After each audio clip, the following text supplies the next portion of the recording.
I am looking very seriously at our mission statement, which is to have pieces that are as spoken as they are sung.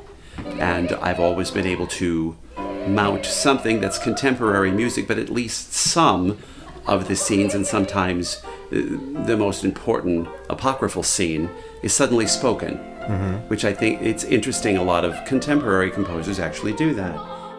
And another reason that belongs in the mission statement is that I am interested in the way that lyric theater is becoming just a larger statement in the arts world.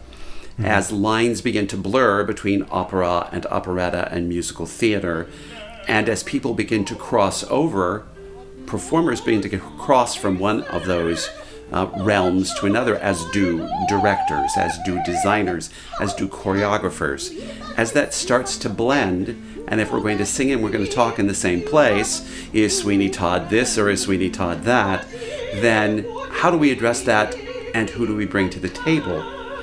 So I was very specific in looking to cast opera singers who I knew had the chops to act, who really could act in a contemporary, connected, sort of, what's the right word here in Chicago? We like gritty. We like that. We like gritty and real, which is a little far sometimes for opera. You have to guard the voice.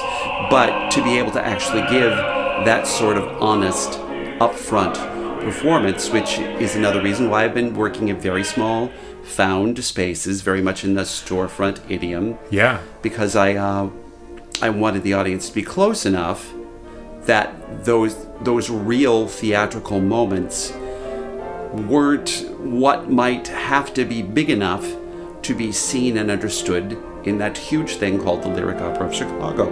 I am watching the storefront opera scene. I'm the one that coined that. I borrowed it from the storefront theater scene. I just want credit. I only want credit where credit's due. I am looking historically. History repeats.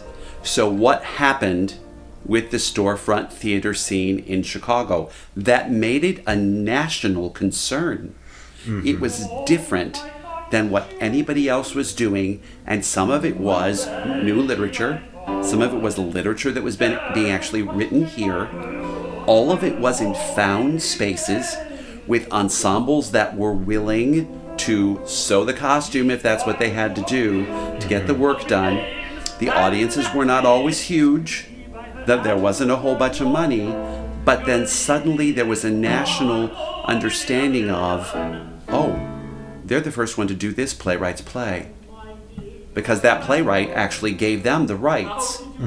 So when we start to, and I see no reason why we won't, I mean, we already have great composers here who are doing wonderful work. But there will be people eventually who will say, we want you to do it, or we want you to try it out. Yeah. Let's premiere it there. And that sort of thing is going to make the nation go, whoa, who are these people? That's what happened with the storefront place, with the storefront theater scene. I expect that to happen again. I'm expecting that to happen again. Yeah. Slowly, there will be notice, and it will start to go on a national scale. There will begin to be more publicity that will go national. Critics from a larger web will start to come here and look at the pieces and comment upon them, which will create greater interest. As long as we keep our noses to the grindstone, but look for those bigger opportunities. I mean, we can't expect them all to come to us. We could get lucky, and wouldn't that be nice? Woohoo! But we have to be looking for them and searching them out. Yeah. But I think that could absolutely happen for us, and I think that's the key to getting to where we go. And then we just have to be careful because nothing's ever stagnant. If we get to that place, then we have to either go further or we will slide. So being able to pull those people in with the people who are more known as opera singers, everybody's game gets kicked up. Because the people who are really immersed in singing opera find themselves in a world that's immediately being created by these people who are accustomed to being immersed in a different theatrical milieu. And then what I have, most of the time, I mean, you win some and you lose some, and that's what it is. That's the artistic world. It's opera's a crapshoot, and that's what's wonderful about it. Usually, it's either fantastic. I mean, the feast of the day. If it's not the feast of the day, it's a cracker that somebody just stepped on the floor. So it's pretty much one or the other. But when it works, I really feel like it's very accessible to an audience. Given that, over the last 3 seasons, attendance has been fantastic. All 10 people loved it.